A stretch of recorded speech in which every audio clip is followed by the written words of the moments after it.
बिस्मिल्लाहिर्रहमानिर्रहीम। अस्सलामु अलैकुम।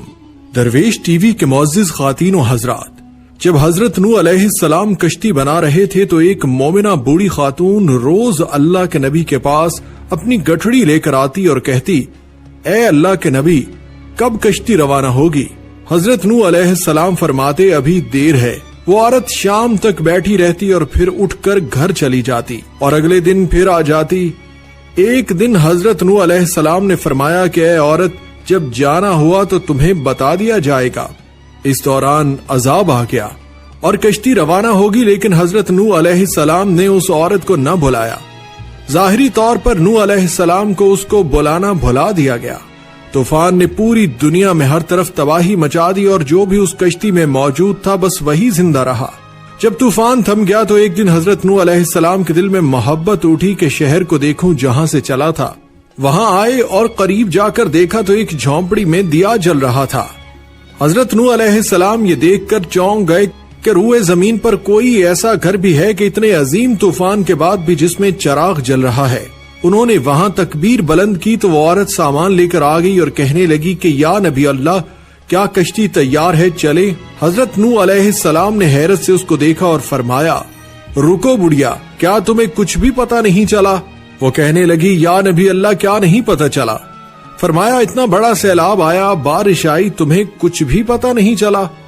बुढ़िया कहने लगी, या नबी अल्लाह, बस एक दिन बादल गरजे थे और कुछ हल्की सी फुहार पड़ी थी। हजरत नूह अलैहिस्सलाम हैरान होकर आसमान की तरफ देखने लगे और कहा, मेरे अल्लाह, ये क्या माजरा है? अल्लाह ताला ने हजरत नूह अलैहिस्सलाम पर वही भेजी कि ऐ मेरे प्यारे नबी, इस औरत के दिल में चूंकि तुम्हारी मोहब्बत थी और तुमने इसे पाबंद कर दिया था, और चूंकि तुम्हारा उससे वादा भी था कि निजात की कश्ती में उसे ले जाओगे, तब जबकि तुमने अपना वादा पूरा नहीं किया, लेकिन ए नूह, मैं तो तुम्हारे वादे का जिम्मेदार था, इसलिए मैंने उस बुढ़िया तक आजाब पहुंचने ही नहीं दिया। हजरत नूह अलैहिस्सलाम की उम्र तकरीबन 950 साल थी।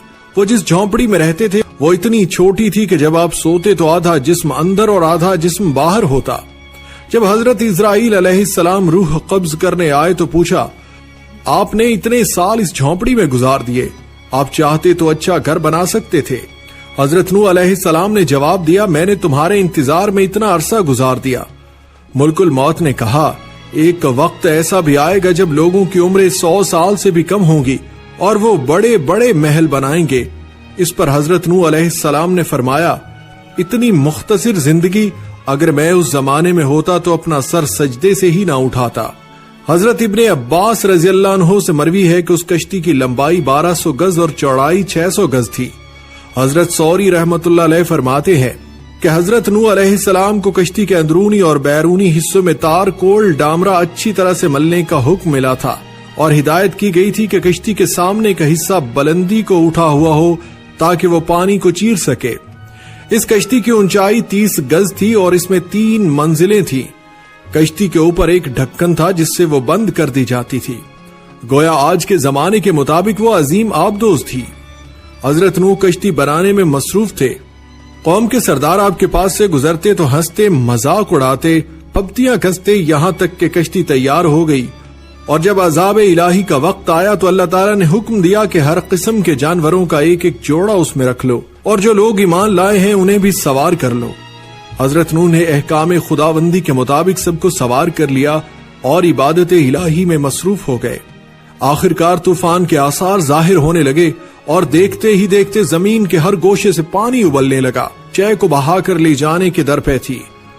गोया कयामत का मंजर था। कश्ती तूफान की पहाड़ जैसी ऊंची लहरों पर तैर रही थी। हजरत नूह अलैहिस्सलाम ने अपने बेटे केनान को देखा जो एक ऊंचे मकाम पर मौजूद था। उन्होंने कहा, ए बेटे, हमारे साथ कश्ती में सवार हो जा और काफिरों के साथ न रहे। उसने कहा, अब्बा, मेरी फिक्र न करो, मैं अभी सबसे ऊंचे पहाड़ पर चढ़ जाऊंगा और पानी से बच जाऊंगा। नूह अलैहिस्सलाम ने कहा, आज कहरे इलाही से कोई नहीं बच सकता। उसी असना में उन दोनों के दरमियान पानी की एक बड़ी लहर हायल हो गई और वो गर्क हो गया। हजरत नूह अलैहिस्सलाम ने अपने रब से अपने बेटी की मगफिरत और निजात के लिए अर्ज की, ऐ परवरदिगार, तूने मेरे घर वालों की बख्शिश का वादा फरमाया है तो ये बेटा भी घर वालों में से है। अल्लाह ताला ने फरमाया,